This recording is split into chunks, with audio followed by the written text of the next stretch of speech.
Hey, everybody. Welcome to episode 204 of the Hoots podcast, or as I'm calling it this week, the I'm as old as shit episode. You don't get to say that. You hush, brother Adam. You don't get to say that at all. You be quiet.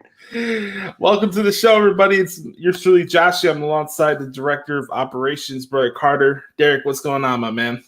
How are you, brother? Happy birthday, brother Adam. Great to be with you on this very special day. 26 today, I believe. Is that correct? Yes, 26. That's awesome.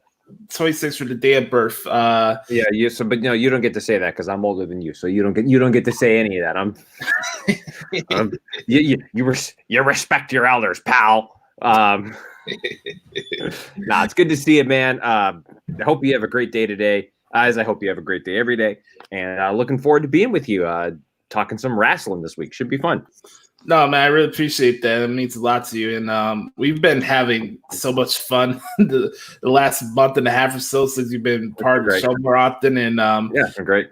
And I want to thank everybody who's been sending out wishes so far today. It's been really humbling. I wasn't really sure how I was going to go about today in general, just with all the things we're going through right now. And maybe down the road, I could maybe have a bigger, not bigger, but like a better appreciation for what today is and celebrate it down the road. But just I think I put it on Instagram earlier about a couple hours ago, and I was saying that I guess for me personally, and I'm speaking from the heart, like I feel like what's deflating for me this year is that there was a lot of things that I wanted to accomplish and just go after this year. And I don't know if I could do that with what's going on. And but Biggie says all the time, man, you gotta keep the positive energy.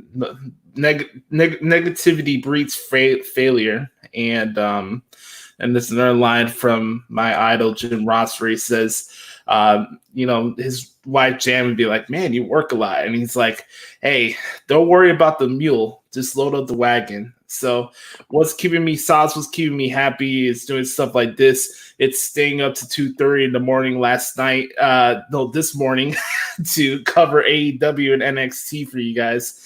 And we're here to rock and roll, guys. So thank you guys so much for taking the opportunity to check out the podcast at Hoots, aka the Hoots podcast. Make sure to subscribe right now, whether it's Apple Podcasts, Spotify, or Stitcher.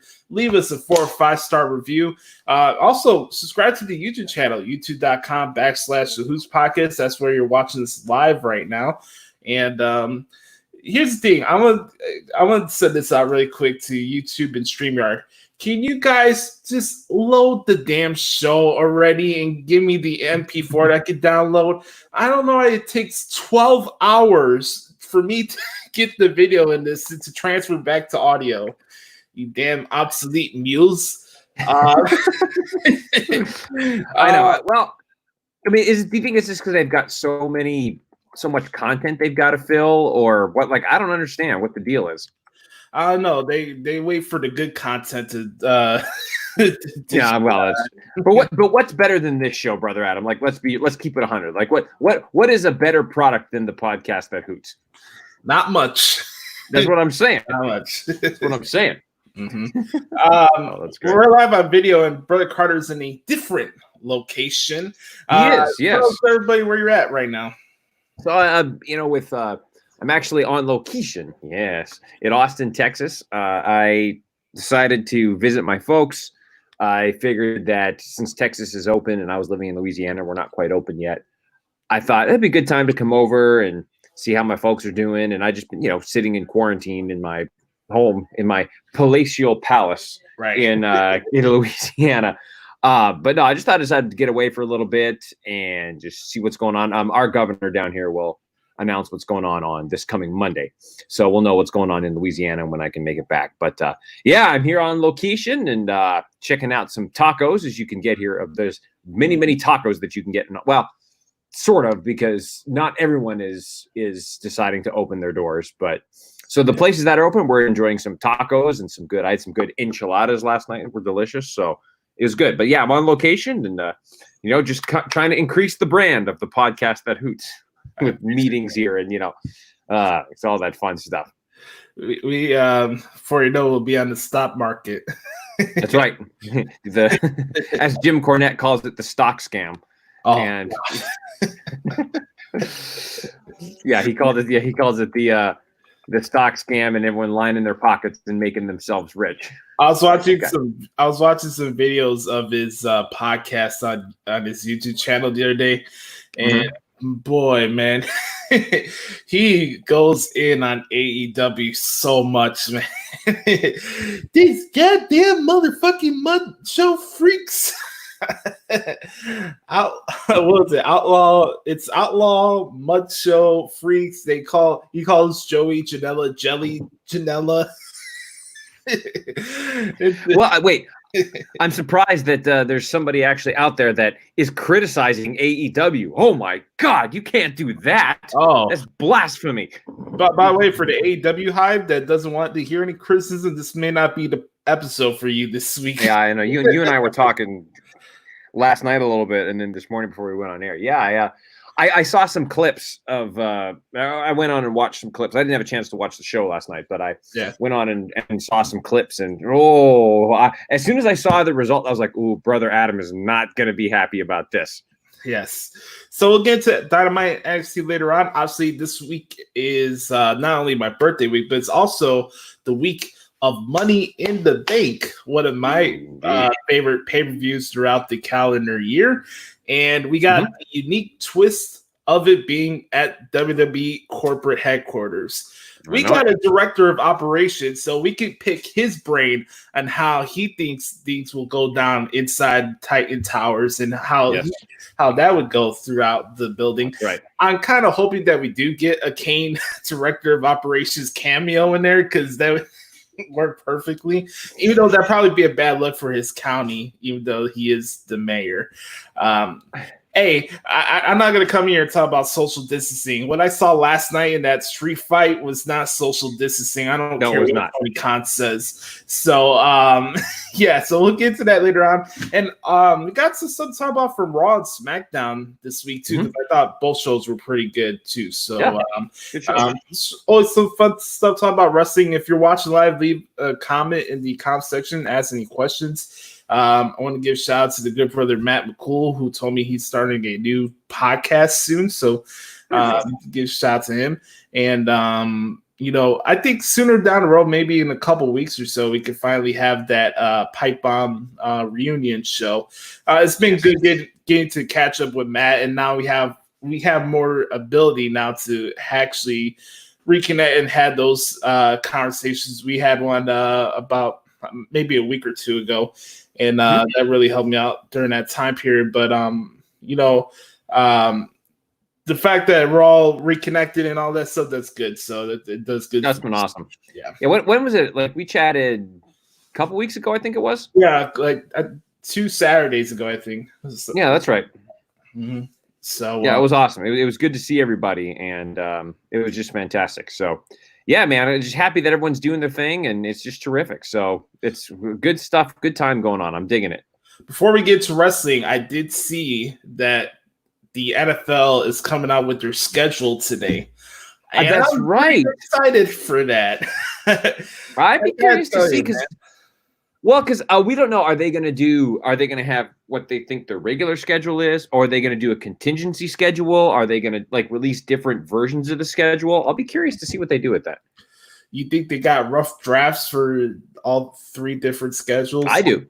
They have to, because they don't know what's going to happen with. I mean, some facilities are starting to open up again, and players being tested as they enter the facilities again. So I don't know. I don't know if they've got plans for, again, if they're all together, or if they're going to do plans for only 50% capacity of fans or something. Yeah. I don't know.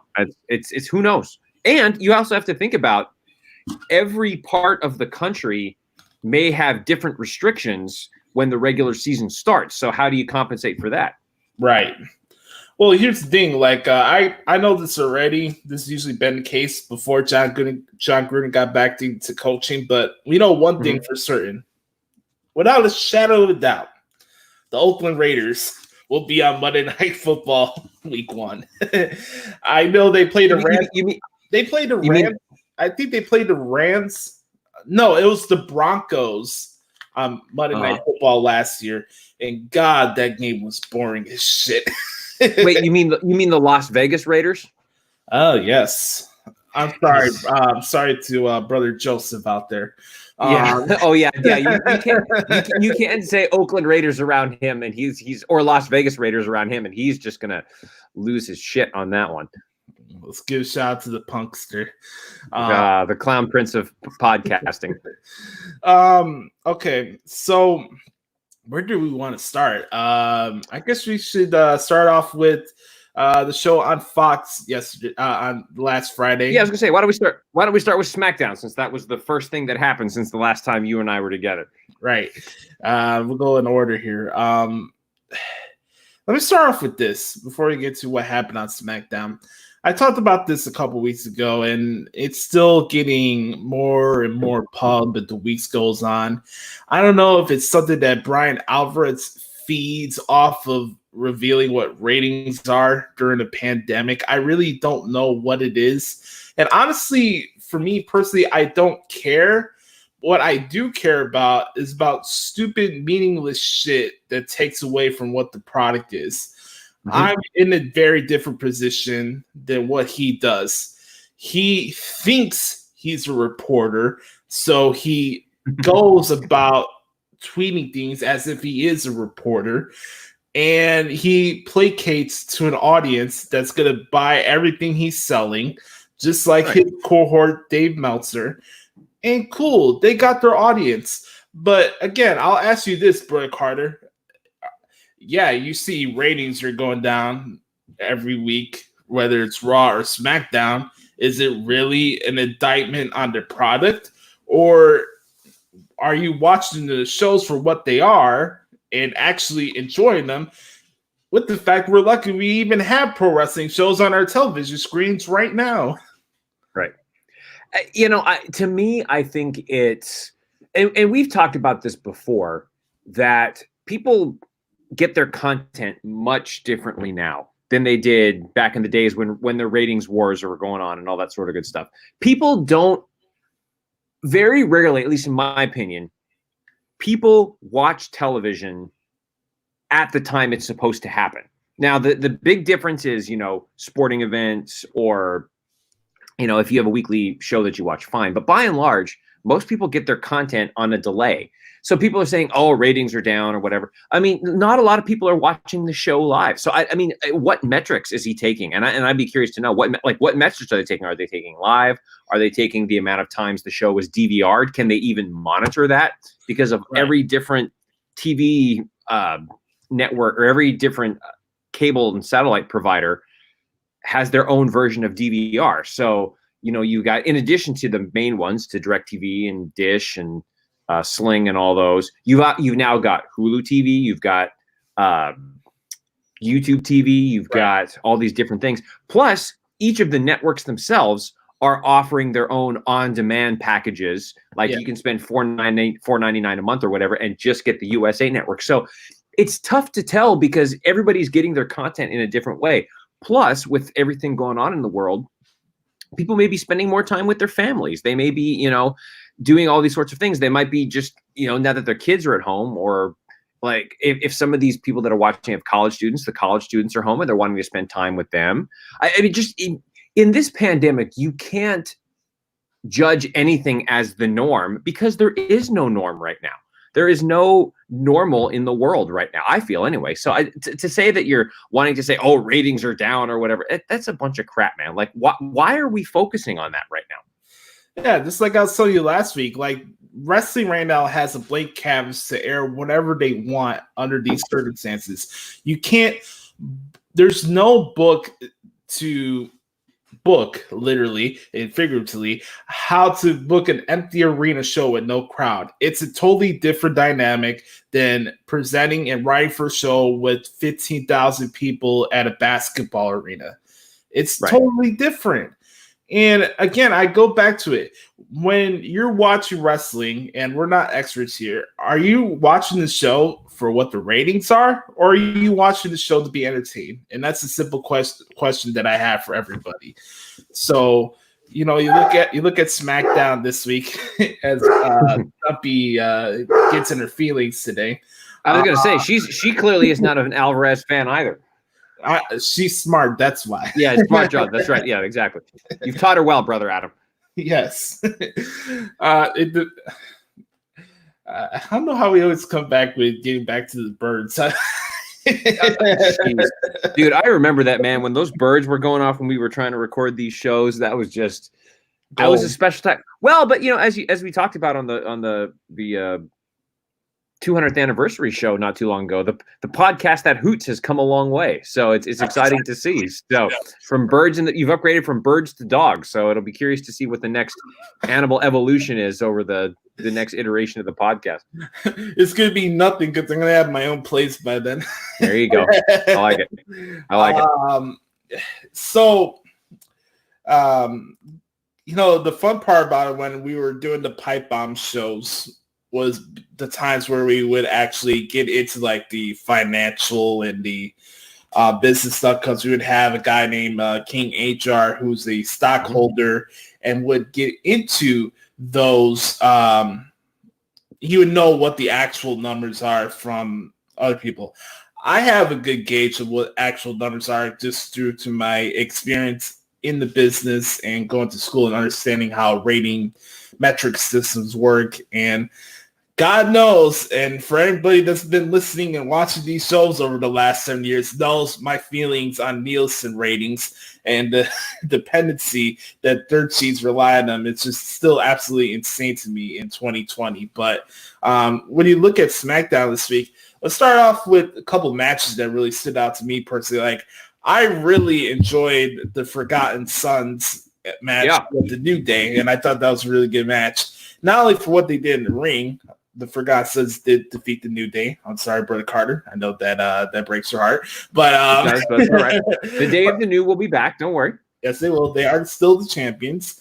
Right. And they're down one person. The Woods isn't back yet, so they're down. I'm just saying they're not operating at full strength. I think what really helped that match, though, was the commentary by Miz and Morrison. Just absolutely berating and obliterating Michael Cole. That was awesome. No, it was awesome. And Miz and Morrison are. Would you say that this might be some of their best work in their careers? It's got to be. I had somebody reach out to me a couple weeks ago. It's like, man, you would think they would do more with Jon Morrison since they brought him in from Impact and all these other places. Are you kidding me? If you ask him, he's probably having the time of his life right now. Yeah, compared to what he was doing before he left WWE. So, Miz and Morrison. hey. Oh. Let's see what else stood out here. Like, so that was really good. And I'm curious to see. I hope that Miz and Morrison both get world title runs before their career's over, because I think they both deserve it. Yeah, but at the same time, that's hard to say because, their careers are closer to being over than they are getting started, and there's only room at the top for one. And right now, it's right now they're doing the whole Bray Wyatt and the Braun Strowman storyline. Yeah, so it's because Bray Wyatt is currently the man at the top right now, and I think it was supposed to be Roman Reigns, but of course, Reigns is injured, or he's not injured. He's taken some time away, which we should actually get into that, because there's this whole conspiracy theory going around that. Yeah. Well, can we get into it now? In a couple minutes. We'll get into it. Okay, yeah, because there's this. Okay, we'll get into that.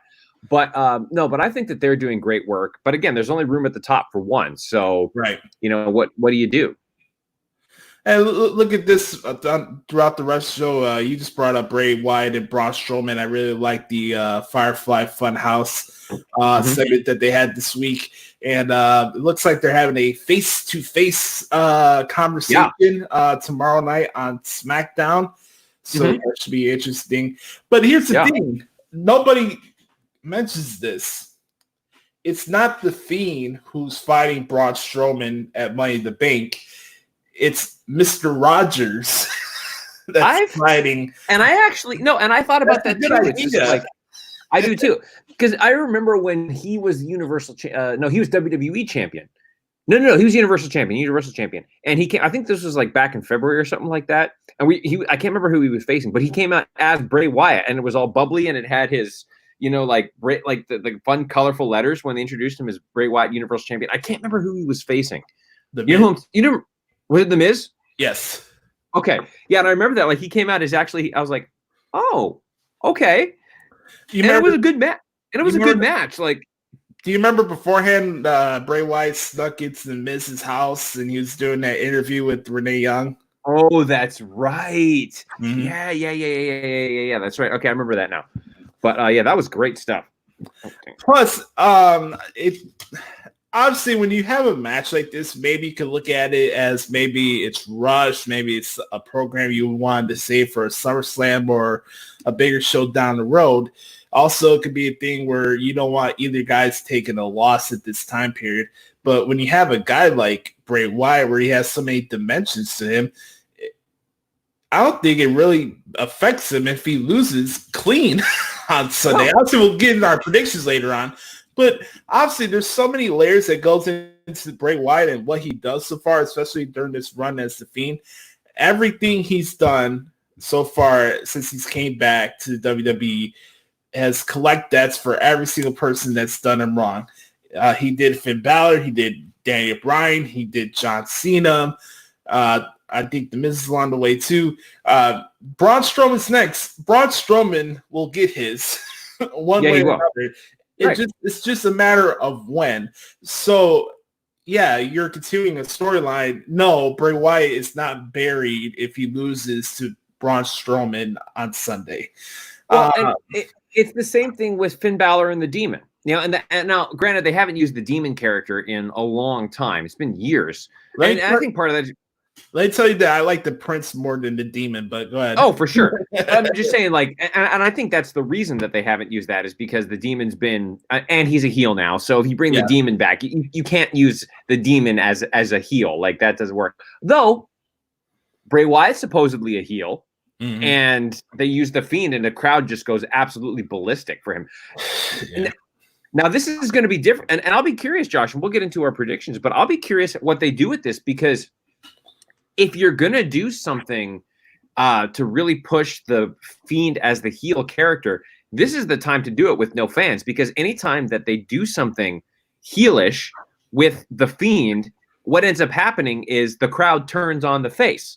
It happened with Seth Rollins. It happened with The Miz. Yes. So it happened with Daniel Bryan.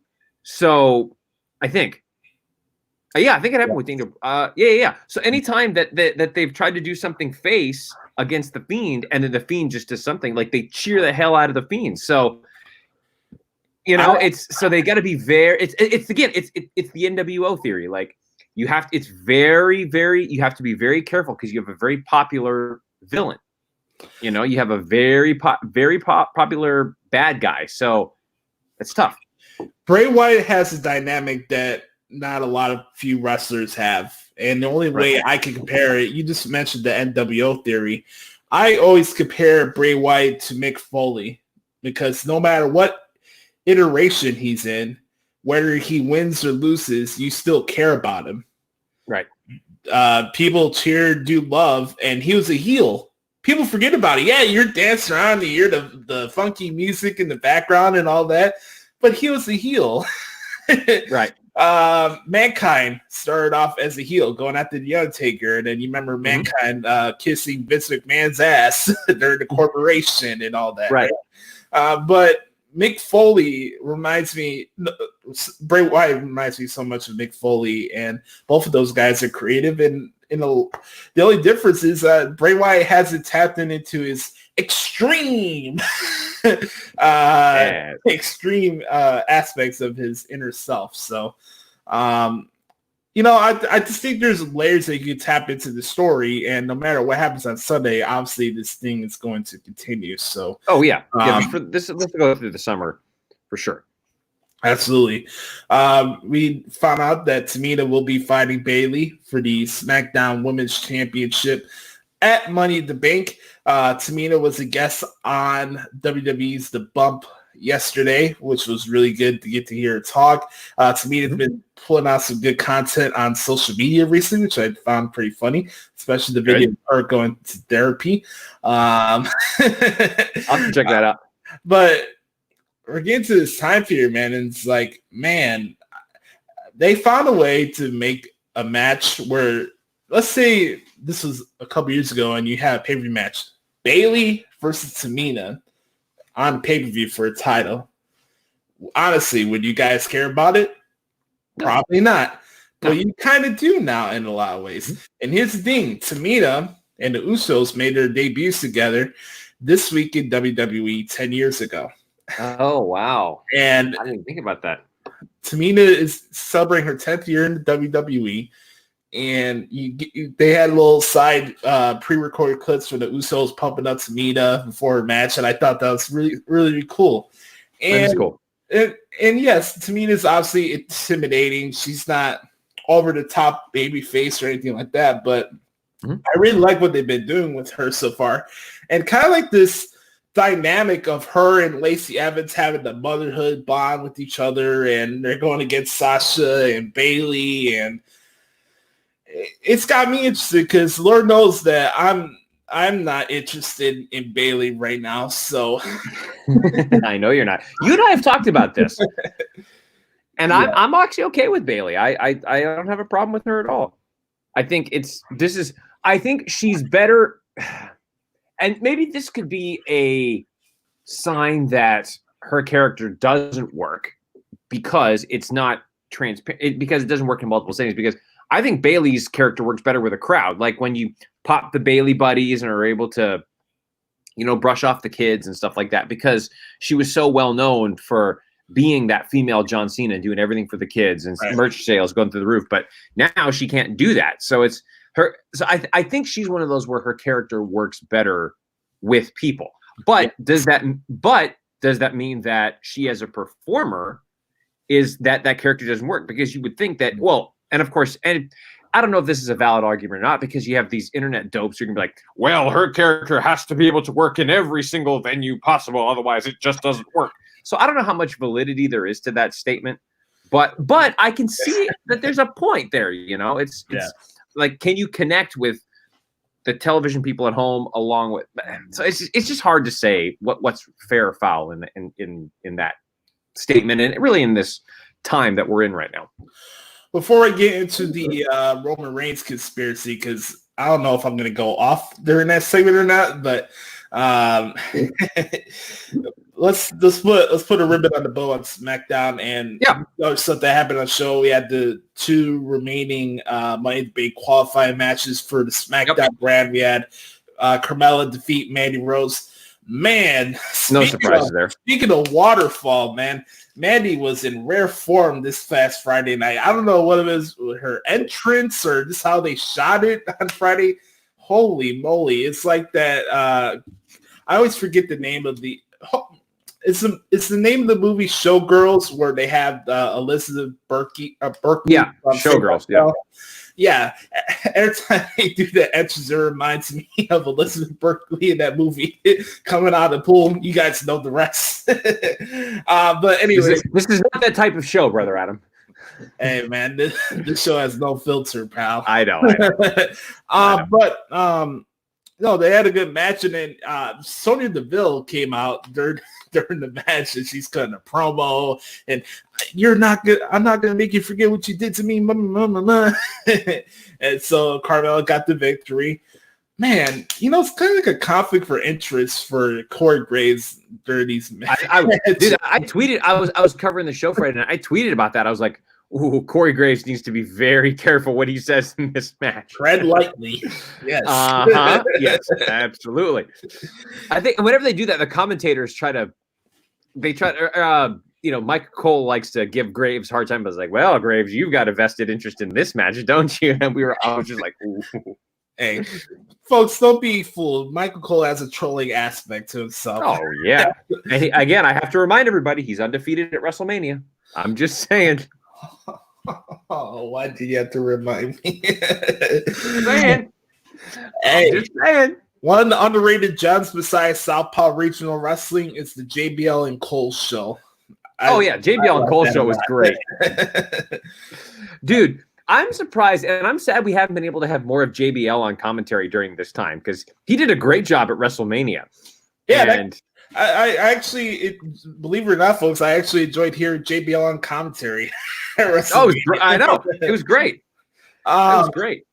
I thought Daniel Bryan and King Corbin started off SmackDown last week was pretty good. The promo, Daniel Bryan talked about his history at Money in the Bank, and then they had a pretty good match too, which once again shows everybody that King Corbin can work, believe it or not. And then we have the main event was Otis and Dolph Ziggler in a WrestleMania rematch. Otis will be representing the men on the SmackDown side for Money in the Bank. I was actually surprised that Otis got the win here, but I think this means that he's going to get up there, or he's going to get close to getting it, and Dolph Ziggler's going to cost him. Oh, this is a little teaser for when we do our predictions segment. Yes, we have the announced participants, but there's going to be more people involved in this match. It's just going to happen. It's a little different from last year where Brock Lesnar just showed up and basically robbed the briefcase from Ali, even though he wasn't previously announced for the match. But here you have the slogan, climb the corporate ladder, right? You're telling me that the board of directors are not going to drop in Jinder Mahal during the match? Like, oh, absolutely. Anything could happen. You have 6 people announced. I would not be surprised if any of them don't win the match, and it is Jinder. But we'll get into that later on. Interesting. Okay. What's interesting in a negative light is these conspiracy theories that are coming out. Oh, before we do that, can we talk about one more thing real quick? Yeah, I've agreed with everything you said so far. Looking ahead to this coming week show, so tomorrow night's show, we're recording this on Thursday, by the way. And so I don't know whenever you're listening this is for the Friday, May 8th show. They're advertising Sonya Deville versus Mandy Rose in a one-on-one match, which I'm just kind of like, okay. I hope that this is one of those where the match doesn't actually take place and where they have but they've also, I thought that's what they were going to do with Liv Morgan versus Ruby Riott, but they've had 2 matches and they've seemed to wrap that feud up. So I hope that they're not going to do that with this, or they're just going to get started and then it's just going to be a brawl and they're going to, nothing will be resolved. So, but when they announced that, I was kind of like, Yeah, this could be one of those schmas or swerves, as Vince Russo likes to say all the time. Right. Swerve, bro. Swerve, bro. It's going to be a swerve. And then obviously the bigger build to whatever conclusions of what this thing is going to be is either a match on a pay-per-view or a mixed tag match down the road. So it's a little different from Ruby and Liv because they didn't cut promos on each other. I guess that's true. I think Ruby did like one backstage interview or something like that. But But I'm also looking forward to the return of Jeff Hardy and see what they do with the Jeff Hardy versus Sheamus thing. That's been funny too. Sheamus breathing down Cole's neck as they're hearing the Jeff Hardy promos. That's been great. So now I'm looking forward to that, and I could see them having a great match at Money in the Bank. Sheamus versus Jeff Hardy. I don't know if they'll fight at Money in the Bank because I just don't know like how long the Money in the Bank match is going to be. It's going to take time. Like how much of it's going to dominate the show? I would guess that because they're both matches are happening at the same time. I would guess that's going to be, if you include the video packages and stuff like that, I think it's going to take somewhere between 45 minutes and an hour. So because both of the pre-produced matches at WrestleMania were, I think the Boneyard match was about 30 minutes. Yes. Mm-hmm. And then the Firefly Funhouse was like, what, 15 maybe? Yeah, 15, 20 minutes. Yeah. Yeah. So if you put the video packages together, now granted, WrestleMania is a longer show than Money in the Bank, but I think it's going to be about 45 minutes to an hour. Well, this is going to be a good transition to our next segment. Folks, watch out for Dave Meltzer. I don't want him to hope somebody is around him so we can wake him up during the match because supposedly Dave Meltzer can't go past the match that's 30 or 45 minutes. right? Oh, right? Josh, I think you and I were talking about this earlier. You need to have a Yawn Club Hall of Fame and put Meltzer in there as like the first inductee into the Hall of Fame of the Yawn Club. Yeah, he's definitely number one. Did I have the Dave Meltzer Courage Award? That's right. Oh, that's great. This week's this year's winner of the Dave Meltzer Courage Award is David Bixenspan. I'm just gonna leave it at that. That guy, okay, it's insufferable. Okay, let's move on. Let's talk about that award. Goes out to people that are insufferable, have no redeeming qualities as journalists and as people, and I have no other feelings for them. So, congratulations, David Bixenspan. Very good. You are the winner of the 2020 Dave Meltzer Courage Award. You're welcome, asshole. All right. Well,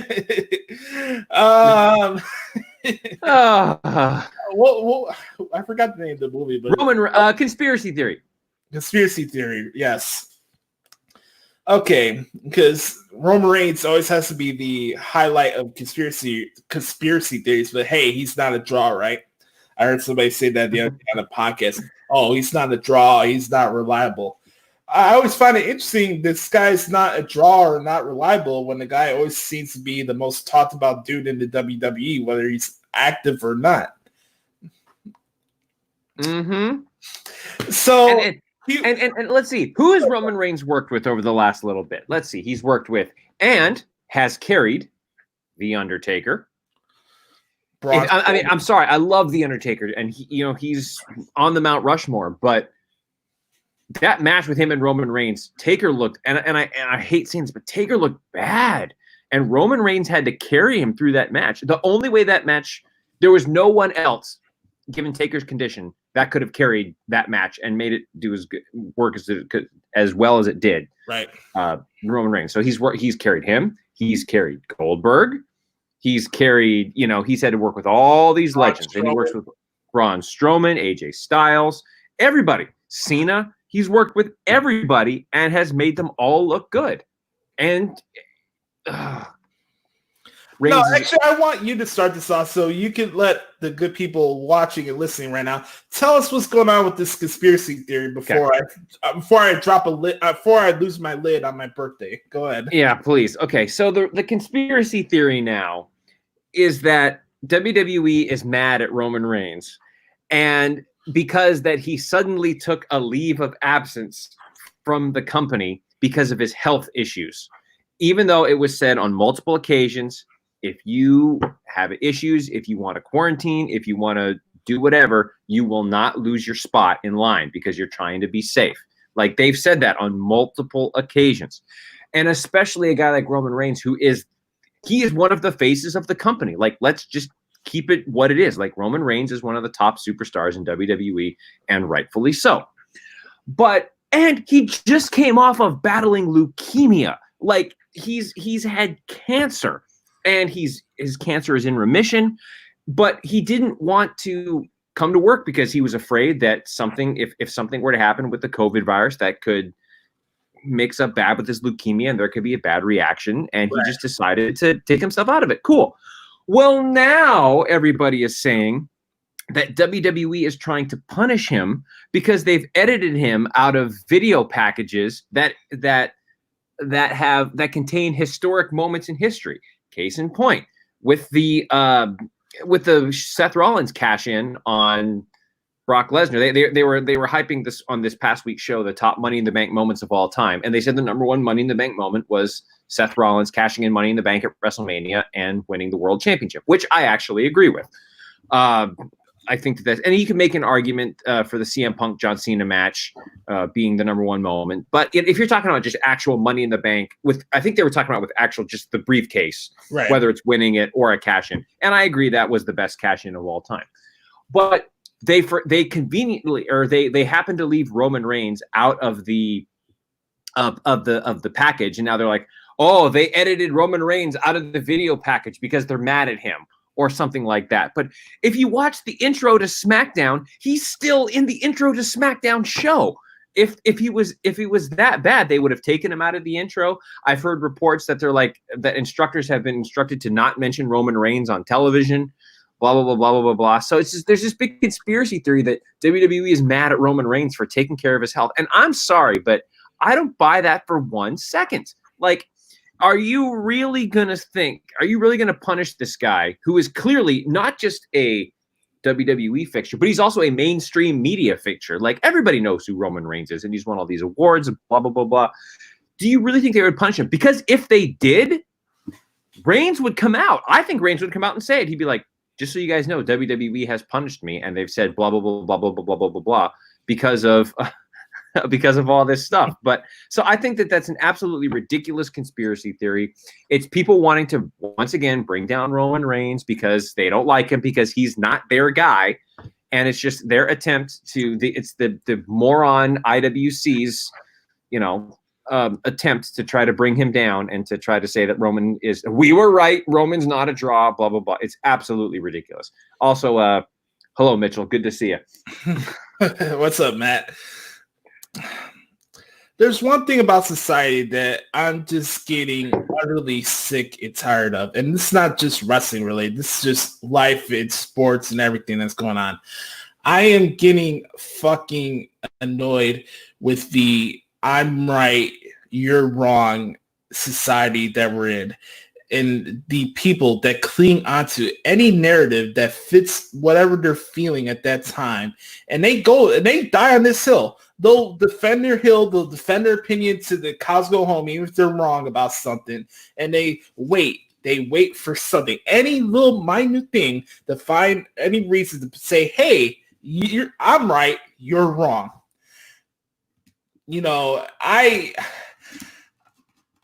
I know in life that people get envious of other people, and a lot of people want to see other people fail because they're not in the position that they're in, blah, blah, blah, blah, blah.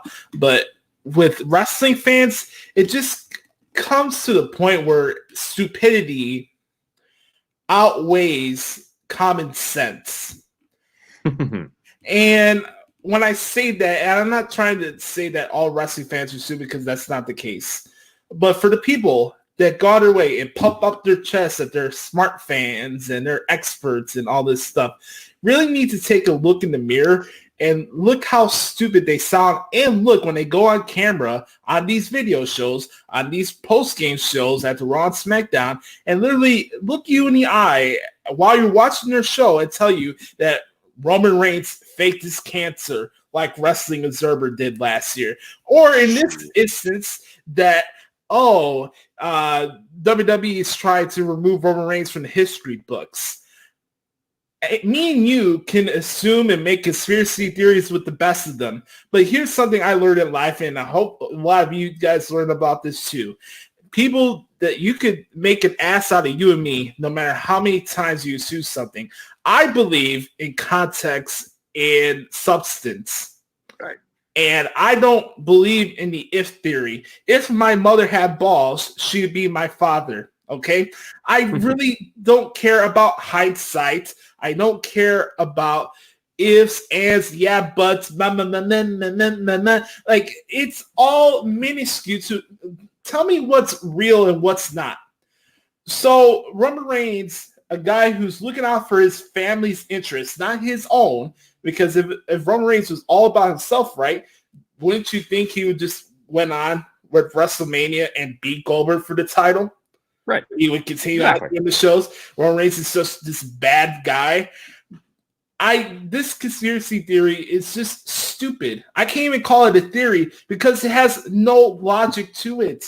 It has absolutely no logic to it. And these are the same people that go out of their way every fucking show to tweet out that, oh, hey, this storyline doesn't make sense. That storyline doesn't make sense. Wrestling fans could pick out their whatever storylines or matches don't make sense, but they could come up with conspiracy theory, and that's 100% accurate. you gotta be fucking kidding me. It doesn't work both ways. Here's the thing. Me and anybody that does shows like this, we don't know every inner aspect of what goes on in the professional wrestling business. It doesn't matter how long we've been watching these shows. It doesn't matter how much product knowledge we study.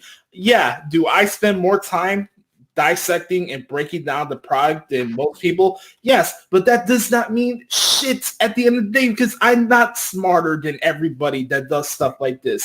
I come from here. I speak from my heart. You can agree or disagree with what I have to say. And you know what? At the end of the day, I want Roman Reigns to be happy because he's looking out for his family. It doesn't matter what your opinion is on his as him as a performer, or the fact that you want him to fail because you want to prove Vince McMahon wrong, that he doesn't know how to push talent anymore. I really don't care about this shit. You guys are still harping on to these narratives that have been going on since 2014 that Roman Reigns is not the guy. So you're going to find any little fucking thing to say, hey, here we go. Here's my little ribbon to show you that, hey, I was right and you're wrong. And that's just absolute bullshit. That's awful. Well, it's just the same thing as, and this is not a political statement because this is not a political show, but it's the same reason why people who are on the right side of things will listen to Fox News and all those things to get their talking points, and then, or the people on the left will listen to CNN or those stations to get their talking points, and they'll try to nitpick every little thing to get their agenda forward.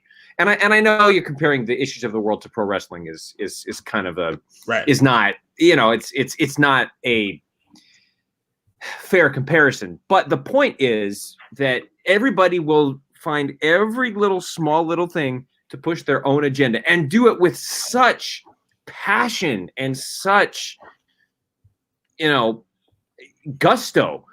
But it's just like, guys, come on, it's you're getting mad about this stuff. It's like, check your sources. Check your sources. And look, this is in entertainment. You're not always going to get what you want in entertainment and in sports. Like if you're a Bulls fan and the Pistons win a game, like, you're not going to be happy about it. And immediately you're going to be like, oh, somebody on the Bulls needs to be fired and blah. Well, as of recently, everybody on the Bulls needs to be fired, but that's another story for another time. Sorry, Josh. But, it's just pick your favorite team and that team's rival. If your team loses, you're immediately going to, it's this person needs to be fired. And, everybody can be a better coach or whatever on the couch. Every game is much easier. Every sport is a lot easier on the couch than it is, playing for real. So every wrestling fan would be a better booker than the people that are actually booking the shows. I mean, come on now. It's ridiculous. I think what bothers me the most is that a lot of these people go out of their way to send personal shots, and they can't separate character and what the person is. And it's the same thing with sports, where people character assassinate all the players that either struggle or don't live up to their expectations, or they're mad because their favorite player got released, so they're going to ragdoll the guy that replaced him in the process. It's just all petty. Yeah, we can all say that WWE's petty at certain aspects of their business and all that stuff. There's everything in life. There's an element of pettiness that comes with it. But let's use some common sense. What benefit does WWE have by erasing Roman Reigns from the record books because he did participate at WrestleMania? Are you going to tell me that they're mad at them because they felt that he embarrassed the company by skipping out at WrestleMania? Is that what you're really telling me right now? Like, ask yourself that same question, and ask if you need to recheck your IQ, because that's just a stupid narrative. I don't even know what the agenda behind this narrative is. And I don't want no part of it because it's stupid. The lead into Backstage, WWE Backstage, the show on FS1, was Roman Reigns' best WrestleMania matches. So a guy that WWE picked out on a rollout on FS1 with a partner on Fox, by the way, and you just said that Roman Reigns still the final guy you see in the SmackDown intro. The guy that was the lead into WWE Backstage was Roman Reigns. Jesus Right. Christ, man. What you know, but you now know what. But you know what's going to happen is they're going to say, "Oh, well, that's a Fox show because they have CM Punk on it now, and CM Punk is not working for WWE, but he's working for Fox." So they're going to make that argument that it's two separate. But at the same time, Fox had to get the rights to air that stuff from WWE because they own the copyright to it. So WWE wouldn't have given up the copyright if they didn't think that Roman Reigns was. Or they're going to say, well, there's a copyright agreement for X number of years, and Fox is just exercising that, and it's a Fox thing, not a WWE thing. But, again, it's pick your narrative that because we don't know the facts. We don't know the details of the contracts. We don't know the details of the copyright protection. It's just, again, pick your talking point, All right, let's breeze through Raw really quick before we get into Dynamite and NXT. Because I know we have to also get through those and also get through our predictions. Yeah. All right, go ahead, Burkhart. What stood out to you from Raw? Good, bad, indifferent, anything like that? I thought Raw was fine. I thought Raw was a good show. I was very happy to see AJ Styles back. I thought that was a nice surprise. Yes. I thought that was very cool. I was curious about it. I was like, I wonder what they're going to do with that. So very happy to see AJ Styles back. I think that was a nice surprise. Okay, Brother Adam, I need to issue an apology because I believe last week on the show I said that Liv Morgan was generic and was just another female wrestler, and I would like to retract that statement and issue my apology to Liv Morgan because I thought that she came out this past week, cut a very excellent promo, and had a great match with Charlotte Flair, who, by the way, and I'm calling it right now, Charlotte Flair is going to go down in history as the greatest female wrestler of all time. She's not there yet. But she's right on the doorstep at this point in her career. So she's going to go down as the greatest female wrestler of all time. And it's not because she's Ric Flair's daughter, and it's not because she was given the keys to the carts, because she's had to work for it. And you can prove that just because you're a wrestler's kid doesn't mean it's going to work out. Look what happened to Curtis Axel this past week. Like it might not work out just because you're the child of a WWE legend, but that's neither here nor there. But anyways, I would like to issue a apology to Liv Morgan, and I'm very much looking forward to seeing what she's going to be doing going forward. She has a bright future, and I'm very, very excited for her. Let's see. Let's just go through this. Go ahead. Saxon, I appreciate that. I know that took a lot out of you to share that. You prevented yourself from entering Max Kellerman territory, so you're not relying on the cliff theory. That's right. Falling off the cliff theory. I think that I'm curious to see what's going to happen with Asuka, Shayna Baszler, and Nia Jax stuff going forward. Asuka was great on Monday. Asuka has been absolutely killing it. I mean, she's been killing it for a long time. But I was one of the first people to say when she did the whole heel turn and the crazy thing, I was like, are they? Is this really? Come on, guys! Like, you're taking this legendary figure and turning her into this comedy act, but she has taken it and making it work. Like, I love what Asuka is doing. She's incredible. So I thought that was good. And it's fine. I'll be curious to see what they do with Shane Thorne and Brendan Vink going forward. They picked up a victory over Ricochet and Cedric Alexander, which I thought was interesting. So I don't know if this is part of MVP trying to get his new group off the floor or something, or get his new group started. I don't know. But overall, good show. Nothing. It was a good show. It wasn't like one of the greatest Raws ever, but it was a good, solid show with some good action, and I enjoyed it. I think for me, this was probably my favorite Raw to transcribe for the Empty Arena shows so far. I think this is probably the most descriptive Raw that I've done so far when it comes. Your dog agrees with you. Yeah, I know. Great Danes, they're in their feelings. It is what it is. I just felt like this show really gave me a lot to work with just for context and putting out the information I needed to put out. Really enjoyed the Gauntlet match. Nice to see Shelton Benjamin graces with his presence. Yes. I already see some people think, I'm tired of MVP. the MVP could be on my TV every week, but that's my point of view. Absolutely. Really enjoyed the Charlotte Liv Morgan match. There was a conspiracy theory on Twitter, wrestling Twitter, that this is another example of WWE halting somebody's momentum when they're getting on a hot streak, which I think is just absolutely ludicrous, because I don't know how somebody has a 2-segment match with literally one of the top 3 wrestlers in the company, male or female, and brings her to the limit and has a pretty good talking segment beforehand.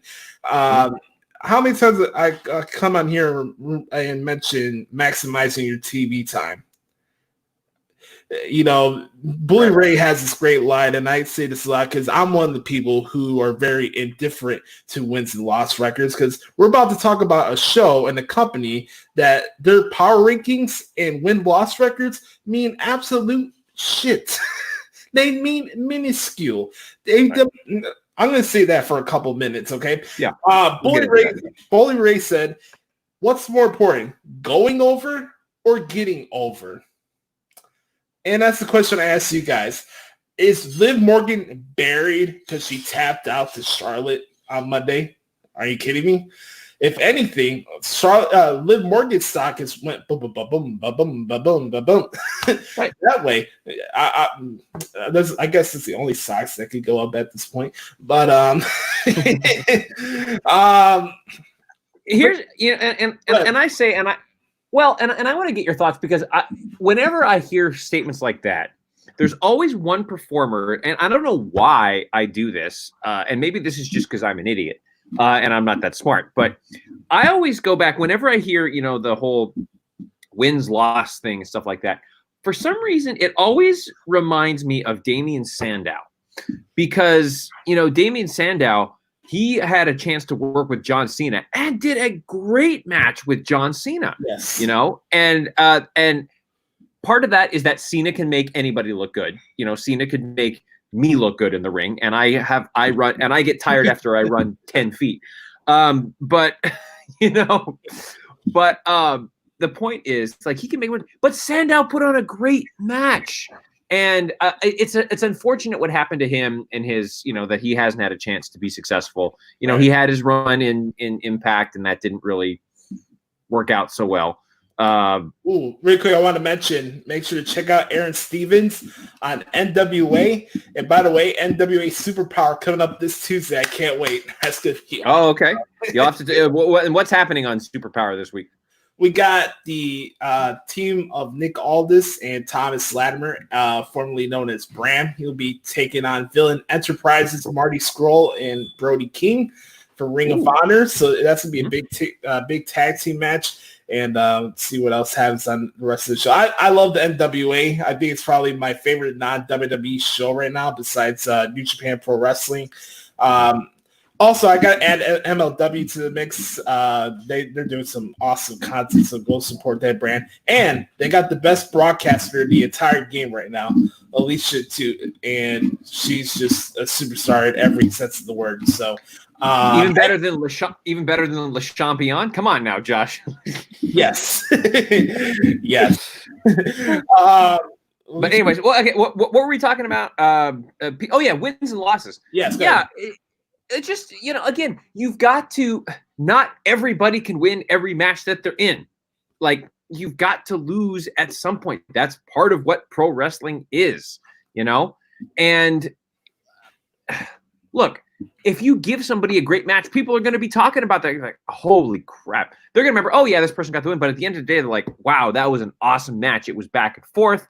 There was like these crazy kickouts, like, oh, my God. Look at DIY's final match when Ciampa turned on Gargano. Yeah, that was an incredible match. And what are people talking about?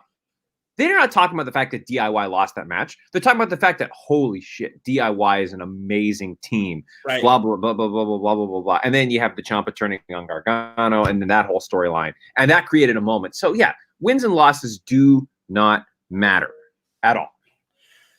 And I don't want to be the wrestling fan that has to remind people that this stuff is not real. And the reason why I don't take the wins-loss records seriously, and I haven't since I was a kid, because I realized really quick that a lot of these matches were predetermined. So how can somebody tell me that somebody losing in a predetermined match doesn't make sense? Like, Right. how does that make sense? Right. It's like in a movie, it's like, well, I wonder if the bad guy's actually going to win, at the end of the storytelling, and at the end, at the end of a storyline, the good guy's eventually going to beat the bad guy. Like, that's JR says, like, that formula has worked forever. It's the face getting over the heel. And he said, I remember this is on the NWO, when they did the Legends of Wrestling with the NWO. He's like, that formula has worked forever. It works in wrestling. It works in literature. It works in the NFL because the visitors are the heels and the home team is the faces.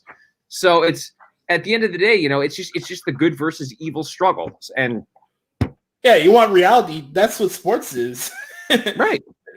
That's a reason to get upset. Look at this. For another example, let's say, like, every time you watch an action comic book movie, right? Let's say like Deadpool. If Deadpool doesn't able to kill or take down the first villain in the first part of the movie, Deadpool is not buried. He's going to get his revenge one way or another. So, right. So that's my thoughts on wins and loss. I mean, people die on the hill so many times with the wins and loss record thing. And I get it. Maybe you want to see your favorite wrestlers win all the time, but I don't think that really should dictate your overall view on a show. Of course not. I like the look of Brendan Fink and Shane Thorne. Shane Thorne looks a little bit like the guy from 30 Seconds of Mars. He's a pretty good wrestler. What else really stood out to me? The Seth Rollins interview with Charlie Caruso. Some people like the Monday Night Messiah. Some people don't. I happen to like the Monday Night Messiah because some of his lines. Here's the thing. You're a good heel when you don't lie. Right. You could lie. You could be a chicken shit heel and lie. There's way you could dance around it. But the heels that I appreciate are the ones that don't lie. That's why I really love the Chris Jericho suit and tie character, because he did not lie. Even when he got into the feud with CM Punk, obviously I'm biased, so of course I'm going to pull over everything that CM Punk does. But more importantly, Chris Jericho, what he was doing before their match at WrestleMania, talking about him ripping him off and then bringing up his family's issues with drugs and alcohol, all that's real. And he didn't lie. So I think heels that can also tap into not being a liar and being chicken shit and relying on that aspect, I think they do a good job as well. So I whoever floats your boat. I know a lot of people are just going to crap on Seth Rollins over what we mentioned last week about him ripping Jon Moxley, but that is what it is. And then finally, we had Buddy Murphy against Drew McIntyre, which was a really good match. Oh, speaking of good matches, I can't remiss without mentioning the Street Profits versus the Viking Raiders. Dude, that was a tremendous match. The Street Profits every week are I'm loving it. I think eventually what's going to happen with that is that Montez Ford's going to go on his own and have a nice successful because I don't think the Street Profits are going to be together forever. But I think they're going to eventually go off on their own. But I think Montez Ford is going to end up being the star out of the two of them. But both him and Angelo Dawkins are fantastic. I got to tell you, one of my other favorite, and I can't remember if this was on the show this past week, but one of my favorite little sub storylines is Angel Garza and Charlie Caruso. I chuckle every time whenever Angel Garza's like, "Hello, Charlie," and Charlie kind of like, "Ooh," I love it. I think it's absolutely hilarious. Right. And props for Charlie Caruso, a backstage interviewer, getting involved sort of in a storyline. And I would love to see where they go with that. I think it'd be hilarious. But no, I think that little sub storyline is hilarious, and I'm all in on it. Yeah, I think it's pretty funny. I'm sure a lot of people give Angel Garza props if he can score that waterfall. So yes. All right. What do you think of real quick? And I know we have to move on quick, but how do you think that Zelina Vega's group is doing? Andrade, Angel Garza, and Austin Theory. Like how is that working for you? I think it's fine. I'm not opposed to factions, and I could differentiate. Differentiate. There you go. That's the word. Thank you, brother. I got you. I got you, brother Adam. I could separate what different factions are from each other. Like Evolution is different than whatever. They don't even have a name for this group that Zelina Vega has. Yeah, it's just Zelina Vega's right. I know Andrade's a good wrestler. I don't think he's a top level guy that everybody else makes him out to be. I think he's good. I don't think he's all that. I think Angel Garza has a lot of potential to be a bigger star down the road. He does remind me a lot of Eddie in a lot of ways with his facial expressions and stuff. Austin Theory does look a lot like Jacob Cass from the WWE video games, but sooner or later he'll get his own character. Speaking of generic, Austin Theory. No kidding. There's your. You want your Times New Roman font character in WWE? It's Austin Theory for sure. Though I will say, remember Andrade had a great match with Johnny Gargano for the NXT Championship. I think it was at Takeover. Yeah, that was amazing when he was Andrade Cien Almas. I still remember that match, and that was a great match. So I think Andrade has potential. But one other thing, and I'm sorry, Josh, and I know I'm kind of going off on these tangents, and I apologize, because what made me think about this is, Andrade is the U.S. champion right now, United States champion.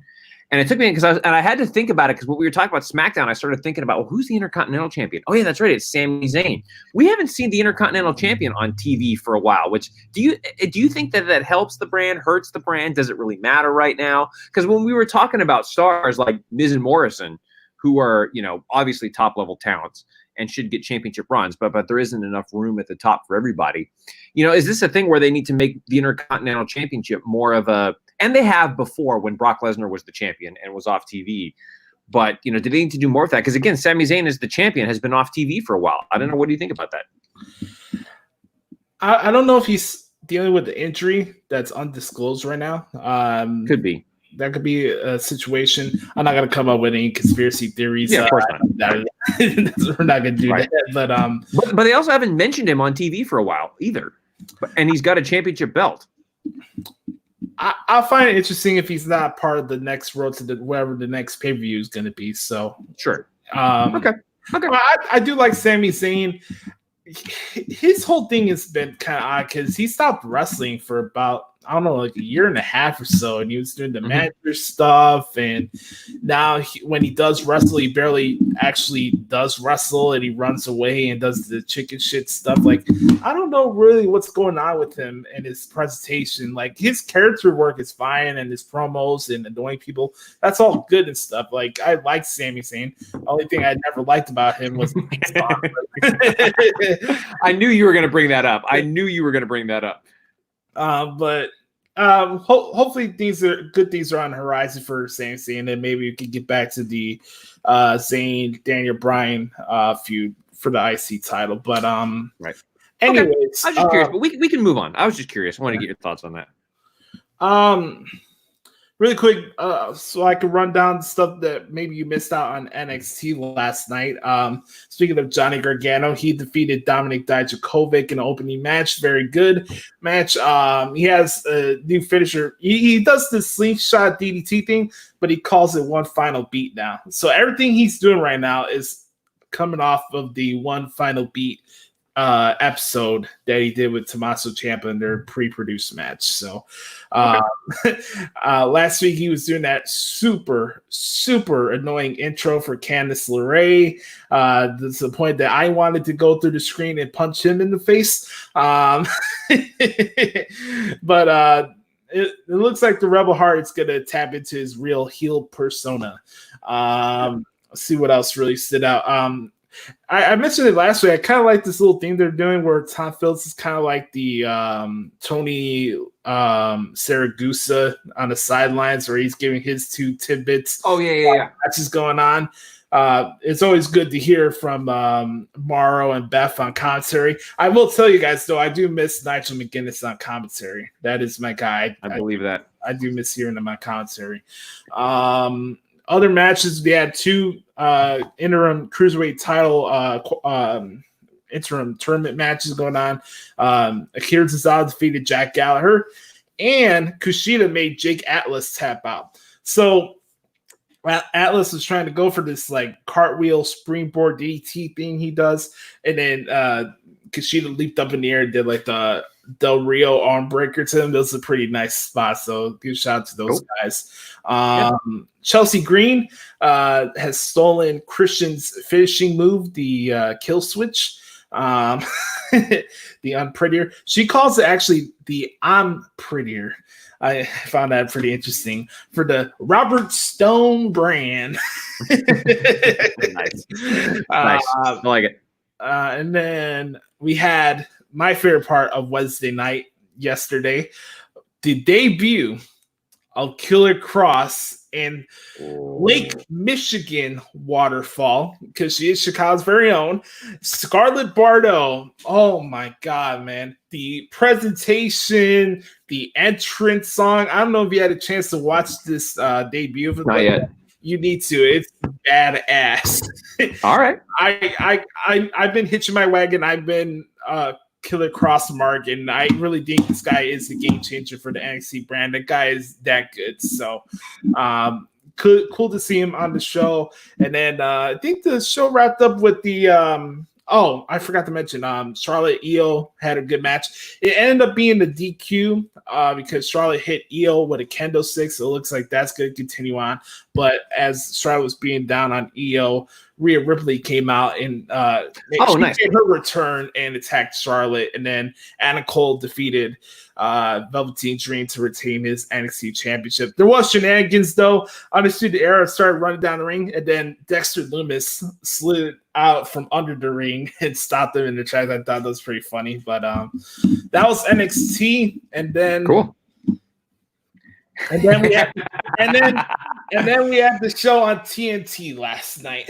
Okay, now Josh, I saw clips of it, but the thing that really stood out to me, and you and I talked about this a little bit last night, and I 110% agree with you on this. Double or Nothing has its main event. The main event is Jon Moxley defending the AEW Championship against the leader of the Dark Order, the Exalted One, Brodie Lee. So essentially, the AEW Double or Nothing, which they're promoting is perhaps their biggest show of the year, yes, has Dean Ambrose versus Luke Harper for the AEW Championship. Two ex-WWE guys going at it for this brand new company's world title. But hey, they do everything right. They do everything right, Brother Carter, right? Yeah. Josh, how do you feel about that? You see what I do here, Josh, as the director of operations? I set him up, you knock him down. Go right ahead. No, I appreciate it. It's kind of like how I did Matt last night by sending him the Bret Hart Montreal Dark Side of the Ring episode. By the way, I think you guys already heard it. Matt has a rant for the Bret Hart. I'm actually not a Bret Hart fan either, but all of the thoughts of Derek, we actually have a pre-recorded rant from Matt about Bret Hart. You can take it over this week, but Josh, I'd love to hear your thoughts about what you think about AEW's direction and where they're going with everything, with their world title.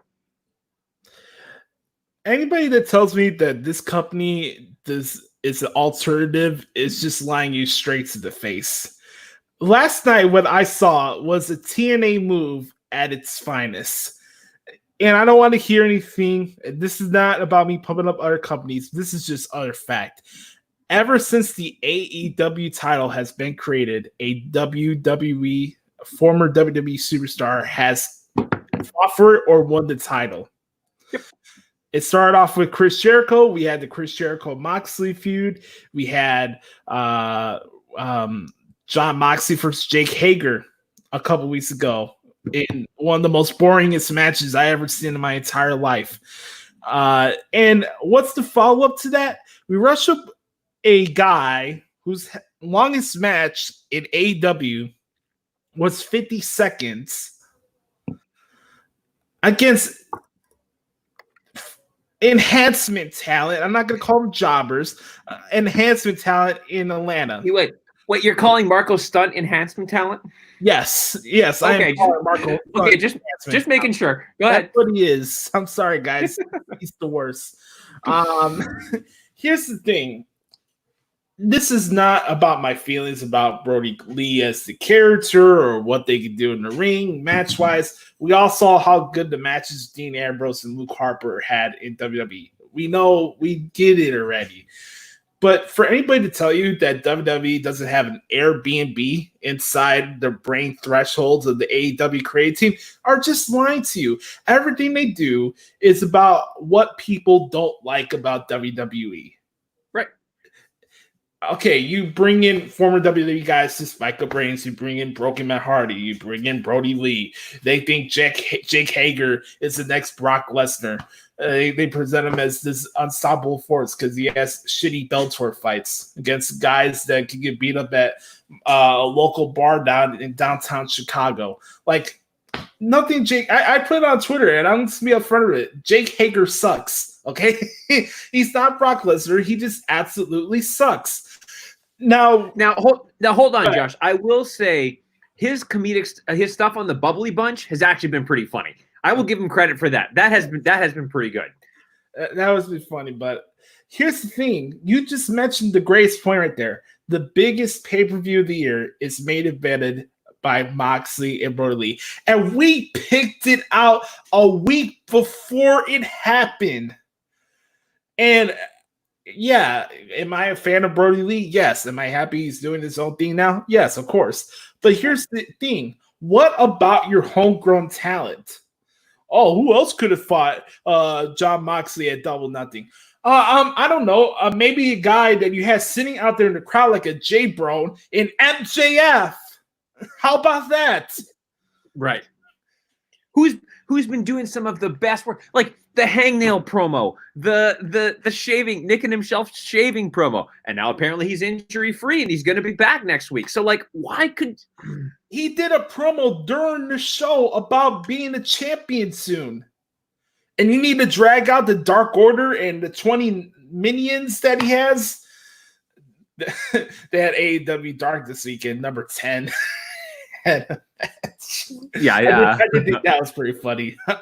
But there's no reason why this match should be happening right now. I'm not saying this is not a program that can happen down the road, blah, blah, blah, blah, blah.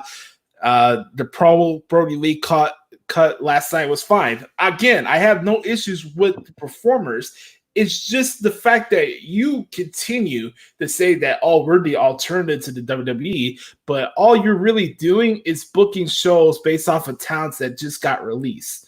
That's not going to draw in ratings. It's not. That's like you tell me 5 or 6 years ago that Chris Masters got released, and then he was going to become the TNA champion. Or it could be a number one contender for the TNA championship. That's what you're doing right now. Mr. Anderson, Christian, Booker T, Jeff Hardy, great performers.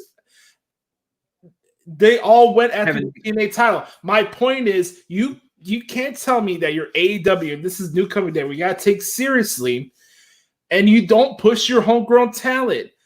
You don't. Look, so basically what AEW is saying at this point is what they believe that fans want is they want to see other WWE guys get a chance. That's essentially what they're doing. They're just saying, "Oh, we're going to give WWE." They're going to they're like WWE. Exactly. So they're basically what they're branding themselves as is WWE. They're branding themselves as the B team, WWE. That's really what they're doing. They're branding themselves as WWE's B team. And oh man, now we're getting what we want. Okay, great. So that feud is over. Great. Now what? I know what's next. Curtis Axel is going to attack Cody Rhodes once he becomes predictably the TNT champion. Right. But my point is like, okay, so we have these feuds. Great. Now what? Are we going to sign more released WWE talent? What do we do with the WWE talent that we have currently signed? Well, do we release them now because we can't afford to pay everybody? So, like, what do you do? Like, okay, well, let's see. Okay, we'll bring in EC3 next. Great. We'll bring in, Curtis Axel. Rusev. We'll bring in these people to come in. But then, meanwhile, you've got people like Darby Allin, MJF. Let's see.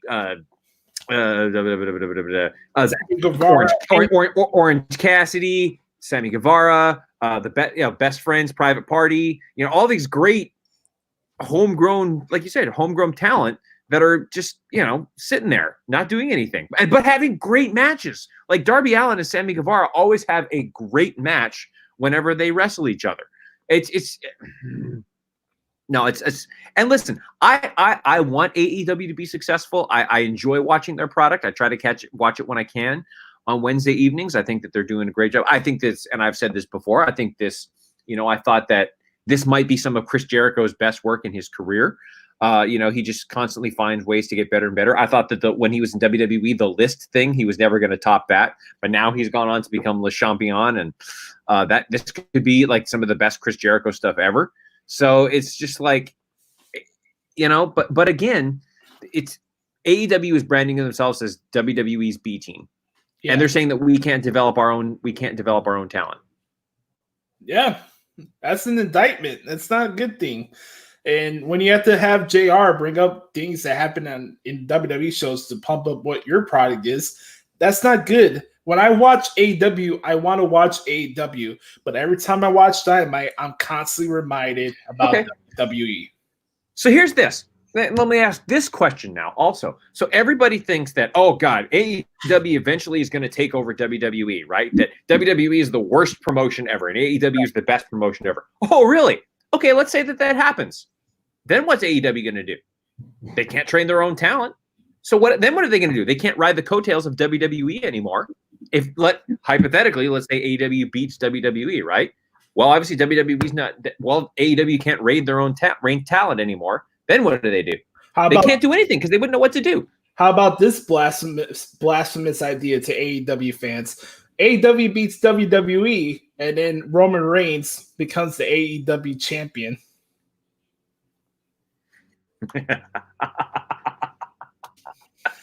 That's exactly what would happen. I think that's exactly what would happen. And then, and again, it's not to say that there's not good stuff on the show, because there is. Like, I agree. I love Britt Baker. She's tremendous. Even though she looks like my sister, she's tremendous. She's great. We had here's another thing about AEW that I wanted to mention. Like, I love Cody Rhodes just as much as everybody does, but does everything have to revolve around him? Everything. Yeah, but I don't think it. Jon Moxley's the world champion, and Cody Rhodes gets bigger spotlight every single week than the world champion. Just like Jon Moxley was the champion in WWE, and other people got more spotlight than him as the champion. But you also have to remember, Josh, this is a different time too. Jon Moxley may not be working as much, or may not be wanting to work as much. We don't know. And Cody feels like he has to work because it's his company. So he feels like he has to. But I see what you're saying. You're worried that Cody Rhodes is going to become like a Jeff Jarrett with Global Force Wrestling, and that he's just going to push himself to the moon and not anybody else. I actually applied once for Global Force. Did you really? Yes. Nice. I actually interviewed Jeff Jarrett before. Nice dude. I got a chance to interview him on my old radio show. Got talking. Oh, yeah, I think I remember you telling me that. That's cool. It was like 20 minutes. It was like after the Wrestle Kingdom show. Really cool dude. Going back to Dynamite, I thought his match with Joey Janela was pretty good. Here's the thing with the AEW commentary team. I always be a JR guy, but just the flow of their group is kind of off. Like, I love Shivani. I love what he's been doing the last couple of weeks. And it's not a dig at Excalibur, but when you have all three of them together and they're all play-by-play guys and they're all trying to call out moves and there's no color commentary actually happening, it's a turnoff in some ways. It's just not good. No, I know. And you and I talked about that before. Taz out there in the background trying to play like a mini backstage interviewer just to get ignored by Darby Allin. Really? I'm not the biggest Taz fan in the world, but he's. By the way, Josh, let's think about this. Where did JR come from? WWE. Where did where did Shivani come from? WCW, but he was part of WWE. Which is correct. Where did Taz come from? WWE. By the way, the lovely waterfall, the wonderful enchilada waterfall ring announcer, Dasha Gonzalez. Brother Kurt, can you please tell us where she came from? Well, I believe, Josh, she came from WWE, did she not? Yes. Oh, man. Oh, gosh. Anyone who says that WWE is not the king of the mountain and will be the king of the mountain for the next 50 bazillion years is just kidding themselves. Let's see what else really stood out. Like we had Nyla Rose came back. She squashed somebody. It was what it was. No surprises. We had speaking of Jon Moxley, he had a really. Here's the sad thing about me going off about the whole Moxley Brodie Lee thing. It was the aftermath of a really good match that he just had with Frankie Kazarian. Those are the matches that you should have on Dynamite. Yeah. That's good television. I loved MJS promo. They randomly had Shawn Spears do a promo blaming Cody for being the reason why Dustin got beat up badly last week, which I thought was interesting. It was what it was. Okay. And they had the main event. It was the street fight. Now, before we get to the street fight, I do want to mention this. I do like the build that they have. Despite everything I just said about Cody and everything being about Cody, I do like the heat that they've been adding to this Cody Lance Archer match, and I think that's going to be a good match. So Jake the Snake puts the snake on top of Brandy. Oh, yeah. Last night. And I'm sure that's going to piss some people off. It pissed Cody off, obviously. So I'm sure they'll have a major Pier 6 brawl. By God. I love the line JR had yesterday during the street fight. Sam Guevara is running like a scalded dog. Right. By the way, speaking of JR, I want to give a shout out to the GOAT. I had an early birthday gift come in on Tuesday. Ah, very good. The Black Hat, Under the Black Hat by Jim Ross. I'm 7 chapters in. This is it's almost a 300-page book. And I'm a third of the way into this book so far, and it's really good. So go check out Under the Black Hat, whether you're an audiobook person or just paper, like traditional sense. And we're getting the Orange Cassidy salute from Brother Carter as well. So yeah. So I saw some clips of the street fight. It was good. I will say, I actually am okay. You know, we rag AEW for all they're doing is building on ex-WWE talent, blah, blah, blah, blah. I'm actually okay with Matt Hardy being in AEW because from what I understand and what I've read, WWE didn't really want Matt Hardy to do the broken gimmick. And, you know, Matt Hardy, he's gotten to a point in his career where he wants to do things what he wants. And honestly, I believe he's earned that right. So I'm okay with him being in AEW and doing the whole broken gimmick because I mean that's what he's going to be the best known for in his career is the AEW gimmick, or I'm sorry, the broken gimmick. And so I'm 100% okay with that and him being able to do that in AEW. So and also, and I know AEW's kind of, you know, they're not building their own stars, especially with Kenny Omega and the Young Bucks and all that stuff, but I enjoy watching Kenny Omega now that I have a chance to see him every week or every other week on television. I think he's a wonderful, very talented superstar. Same with the Young Bucks. You know, I always enjoy watching the Young Bucks, or I've enjoyed watching the Young Bucks do their thing. So I think they're all very talented and glad to. So that part about it, I'm okay with because American audiences might not have gotten to see Kenny Omega or the Young Bucks on a weekly basis. If they don't really watch or have an outlet to watch New Japan or Ring of Honor. And now that they're on a major network, they get that. So so that part about it, I'm actually okay with. I thought the street fight was pretty entertaining just from top to bottom. The fact that the Inner Circle put Broken Matt Hardy in the ice machine and then he came back as the real Broken Matt Hardy. I thought it was pretty funny. They had a nice little silhouette of the Jacksonville Jaguars stadium. Oh, cool. It's pretty nice when you have an NFL owner that can use his own stadium for his own advantage.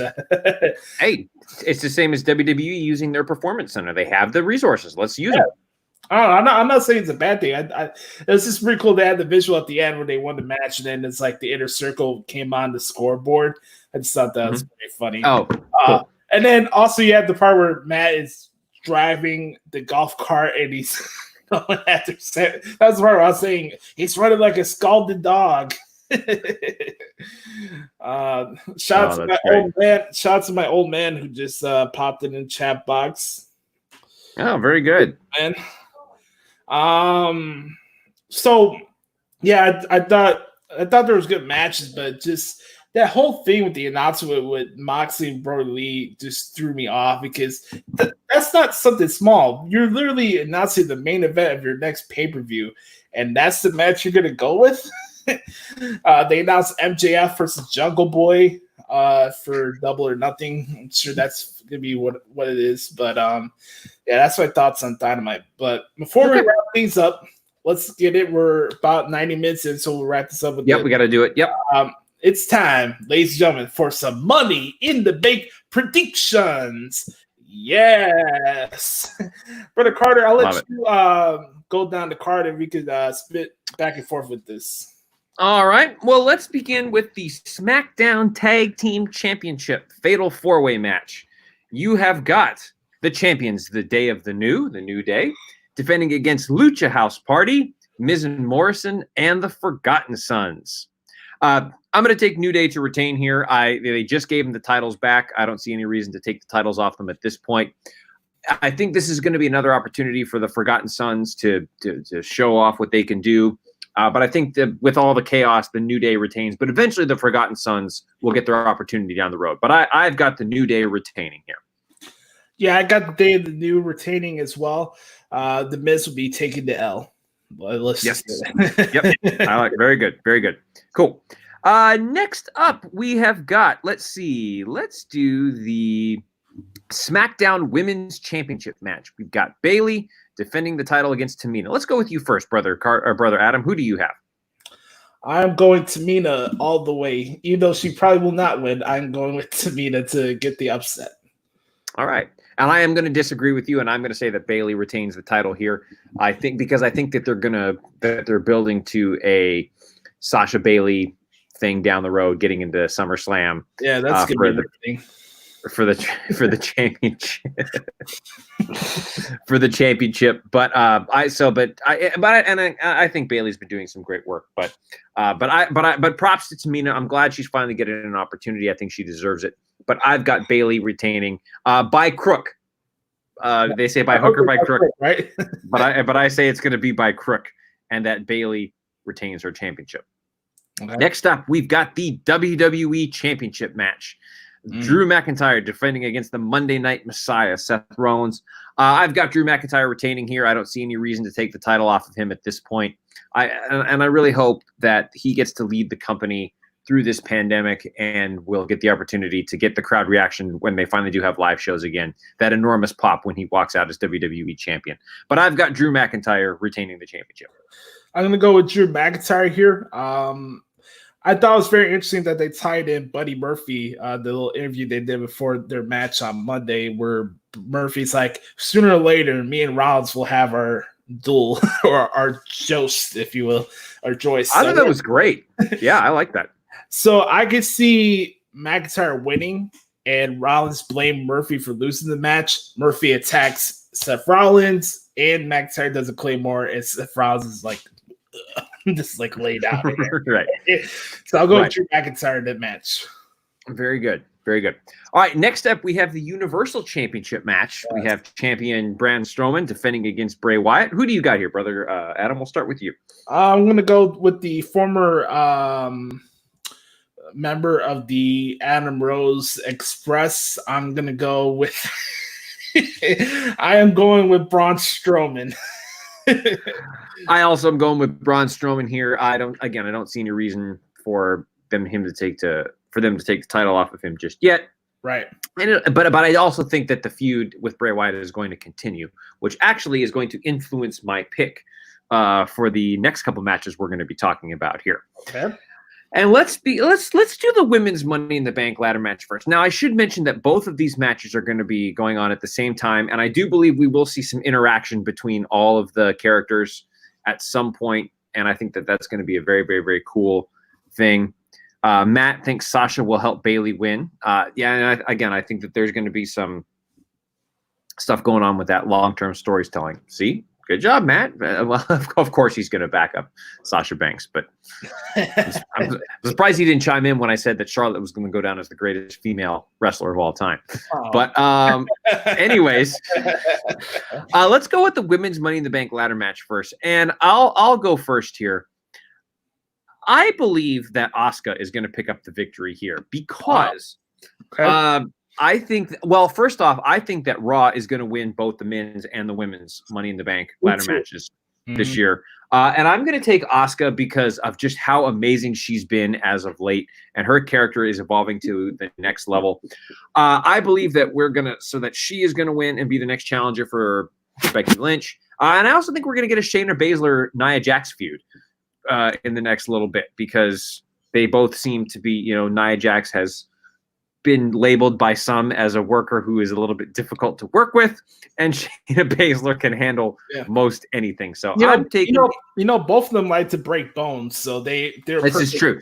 This is true. Exactly. But I've got Asuka winning the Money in the Bank ladder match for the women.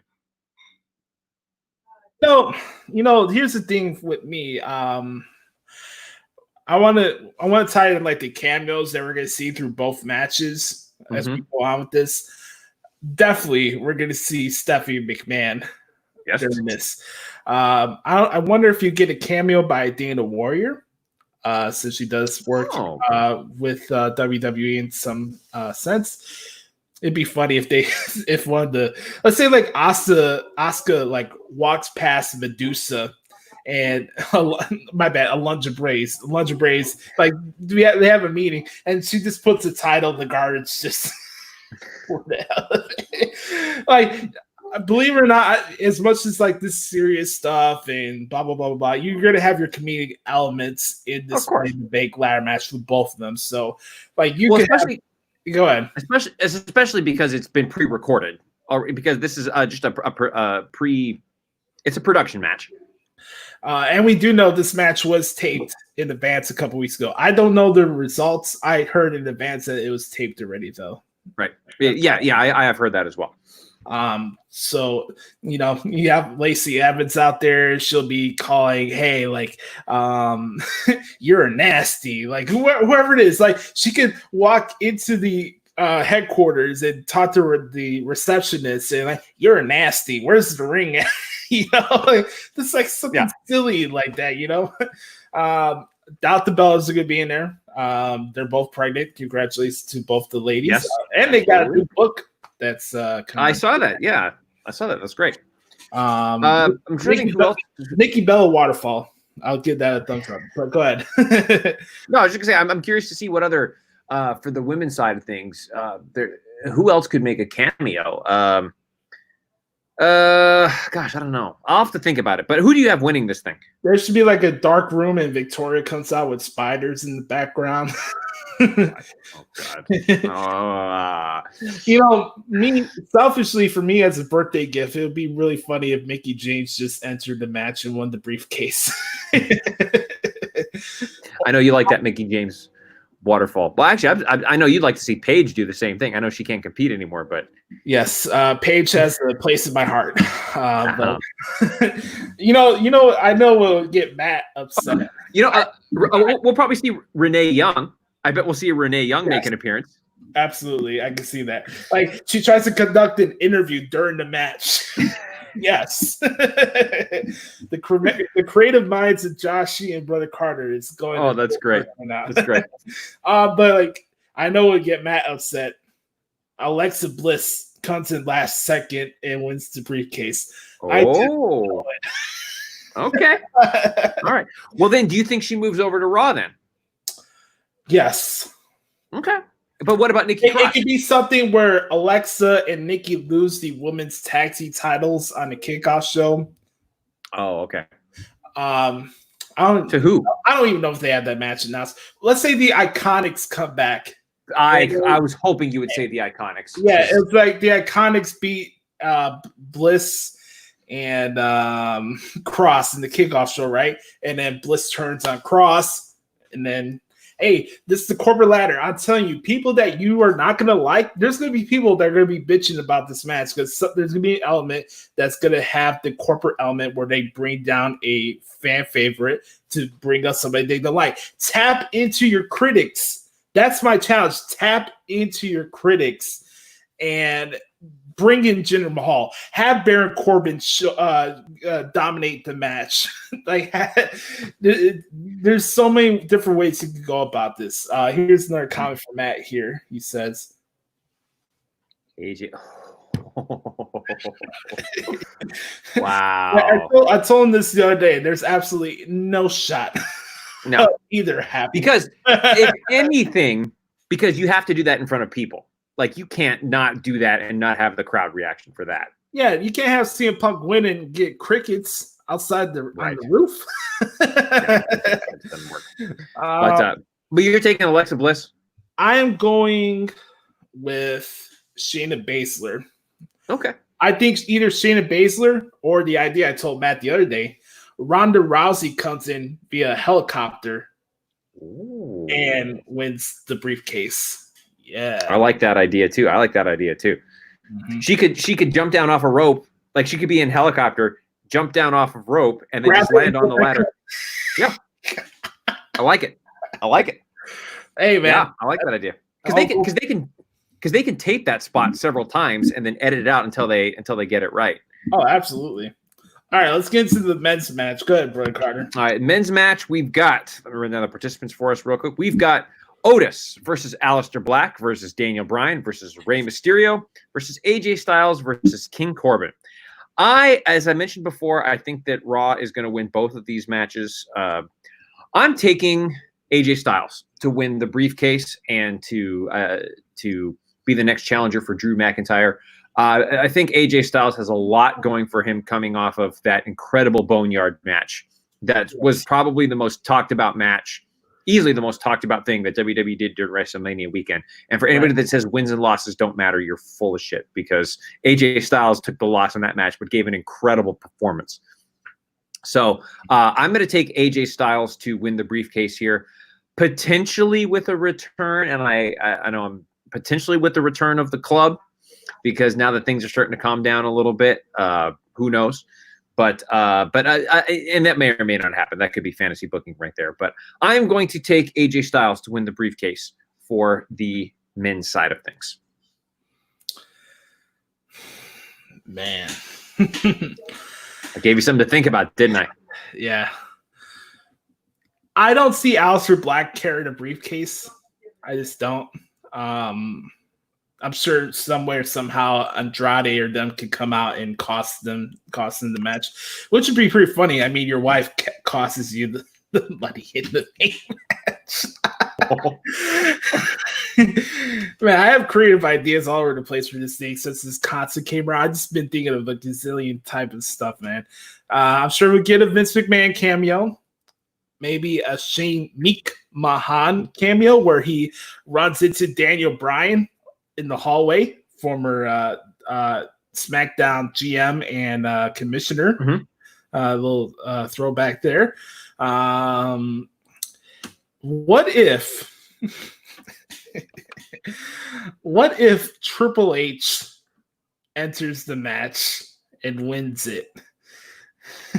But you can't do that, because who would he cash in on? You're climbing the corporate ladder. Anybody can be part of the match.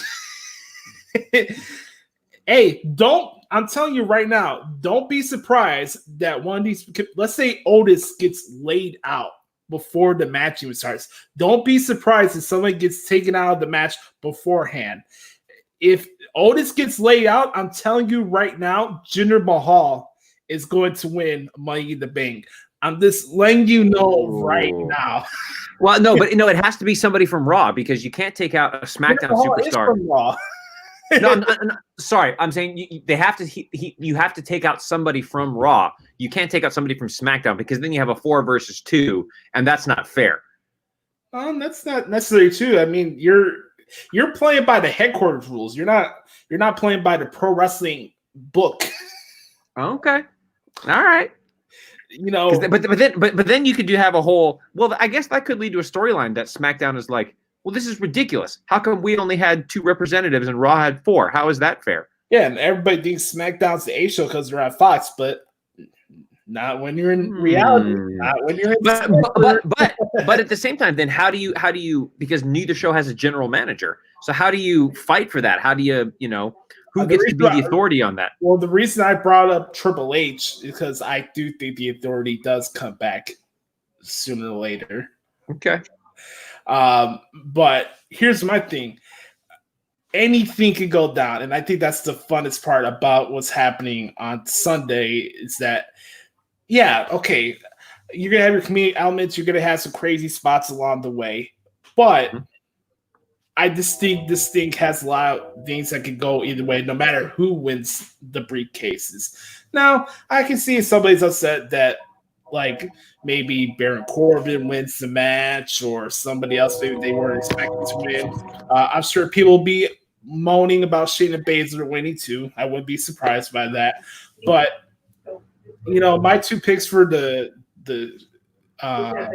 matches is Shayna Baszler. And if I had to pick somebody who's in the match already that's announced, it would be AJ Styles. Okay. Very good. Yeah.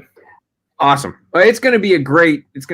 Matt sent me some predictions. He thinks Aleister Black, he's either going to be Aleister Black or AJ Styles for the men, and either Shayna Baszler or Asuka for the women. So it's going to be a good show. I'm really looking forward to it. Mm-hmm. Yeah, it's going to be really hard for me to transcribe it. I won't lie, since this is going on at the same time. I'll try my best to document it as best as I could. But, yeah, man, I'm looking forward to it. So we'll be back here next week, obviously, to document what went down for Money in the Bank in WWE headquarters.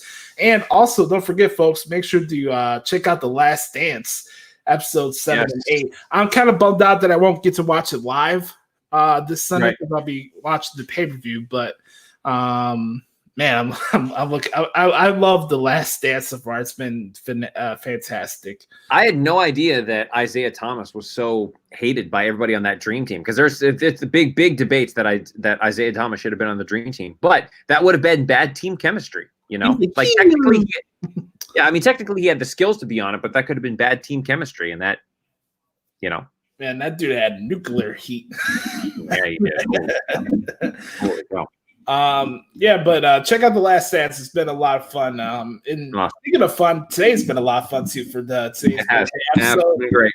I appreciate all the support, everybody, and the birthday wishes. It really means a lot to me. I want to thank Brett Carter as always for coming on the show. Tell the people where they can find you on the social medias. Yeah, just follow me on Twitter at Derek Stoughton. It's mostly my main Twitter account, so you're going to be seeing not a lot of wrestling talk on there.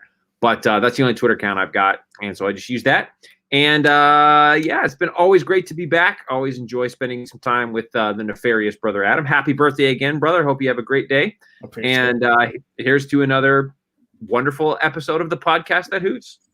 Yes, and I want to get some feedback, folks, for the rant you hear from Mitchell McMule that's following this podcast. Oh yeah, I want to hear that for sure. Is this going to be the? I'll be curious. If he created his own segment or I don't know if it's a segment yet, but he's still trying to figure out a name for his new show. Cool, I love it. Oh man! Awesome. All right, been great. Really quick, some plugs. Make sure to subscribe to the podcast wherever you get your podcast from. Make sure you subscribe so you never miss an episode. Leave us a 4 or 5-star review. Even for those who are part of the show or listen to the show every single week, leave us a review. We want to know what you like or don't like about the podcast. Leave that on Apple Podcasts, and we'll give you a shout out on air. And also make sure to bookmark ProWrestlingTranscriptions.com.